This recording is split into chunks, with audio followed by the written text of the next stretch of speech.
आज का विषय है गणगौर की कहानी।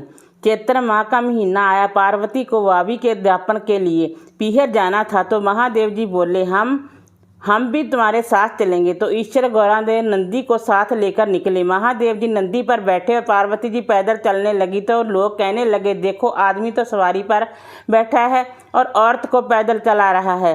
तो फिर महादेव जी उतरे और पार्वती को नंदी पर बैठाया। ये देख लोग कहने लगे, देखो रे औरत तो सवारी पर चल रही है और पति पैदल चल रहा है। ऐसा सुनकर पार्वती जी उतर गई और अब महादेव जी और पार्वती दोनों पैदल चलने लगे, साथ में नंदी भी चलने लगा। अब लोग बोले, देखो वाहन होते हुए भी दोनों पैदल चल रहे हैं। तो फिर ईश्वर गौरादेव दोनों नंदी पर बैठ गए। फिर लोग बोले, देखो छोटे से जीप पर दोनों जने बैठे हैं। पार्वती बोली, भगवान ये दुनिया कैसी है, नंदी पर बैठने भी नहीं देती और पैदल चलने भी नहीं देती। ईश्वर ये बोले, पार्वती यही संसार है जहाँ ऐसा ही होता है।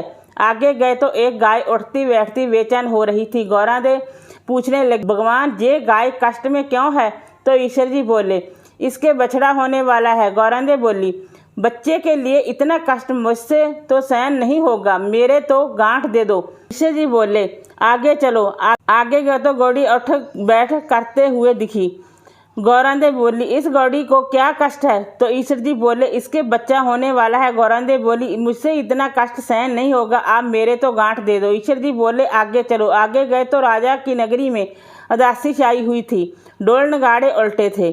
गौरादेव पूछने लगे, जहाँ सभी उदास क्यों हैं? ईश्वर जी बोले, जहाँ रानी के कंवर होने वाला है। अब तो गौरादेव जी माने ही नहीं और बोले, बच्चे के लिए इतना कष्ट हो तो मुझे बच्चे नहीं चाहिए, आप मेरे गांठ दे दो। ईश्वर जी को गांठ देनी पड़ी। ईश्वर जी ससुराल पहुँचे, पीपल के पेड़ के नीचे वास किया। गौरादेव पीहर में सहेलियों में मगन हो गई। गणगौर नजदीक आई। ईश्वर जी बोले, आज गणगौर है, सभी औरतें पूजा करने आएंगी। सवेरे से ही स्त्रियां पूजा करने आने लगी। गौरादेव जी भी सभी को सुहाग बांटने लगी। दोपहर के समय बनुओं की औरतें ऑर्डर पहनकर 16 श्रृंगार करके पूजा करने गीत गाती हुई आई। गौरादेव बोली, सुहाग तो सारा बांट दिया, ये औरतें तो अब आई हैं। ईश्वर जी बोले, गौरादेव चिट्टी उंगली जल में दो, नैनों का सुरमा निकालो, मांग से सिंदूर निकालो, टिक्की में से रौली निकालो और सभी स्त्रियों को अमर सुहाग दो। गौरादेव ने ईश्वर जी के कहे अनुसार सबको अमर सुहाग दिया। अब ईश्वर से गौरादेव जी घर आए। ईश्वर जी जीमने बैठे, जितना भी बनाया सब जिम गए। अब गौरादेव जी जीमने बैठी तो माँ बोली, बेटी मैं थोड़ा और भोजन बना देती हूँ।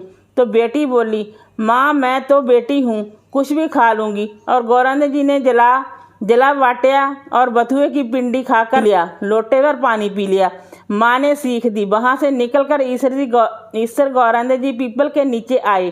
ठंडी शाम में थकी हुई पार्वती जी को नींद आ गई। ईश्वर जी ने पार्वती जी के पेट की ढकनी खोली, देखा तो जला हुआ बाटिया में बथुए की पिंडी थोड़े से पानी के साथ पड़ी थी। ईश्वर जी ने ढकनी वापस ढक दी।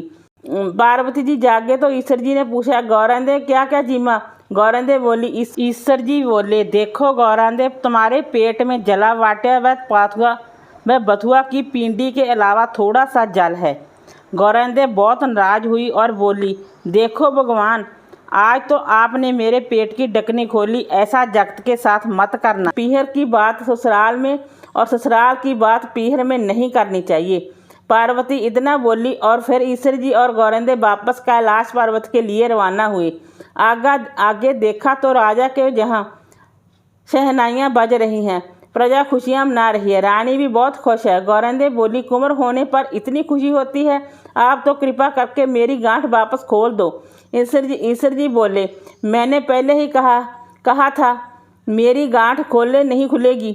आगे चलो तो देखा गौड़ी के भी बच्चा हो गया। वह भी बच्चे को प्यार से चाट रही थी और बहुत प्रसन्न थी। पार्वती जी बोली, भगवान आप मेरी गांठ खोल दो। महादेव जी बोले, गांठ नहीं खुलेगी। फिर और आगे गए और देखा कि गाय के भी बछड़ा हो गया और गाय अपने बच्चे को प्यार से चाट रही थी और बहुत खुश हो रही थी और उस गाय की मालकन भी बहुत खुश हो रही थी।